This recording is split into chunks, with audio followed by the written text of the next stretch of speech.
เห็นมีคนชอบแมวก็มาทำคลิปเกี่ยวกับน้องแมวมั่ง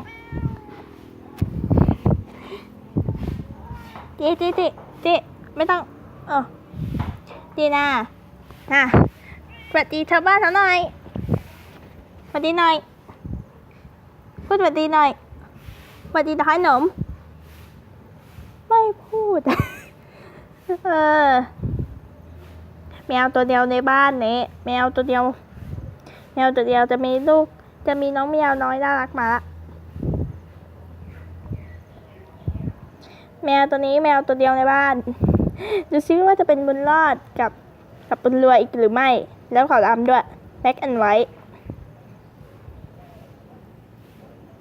ตอนนี้ก็คือชมน่ะเด็ก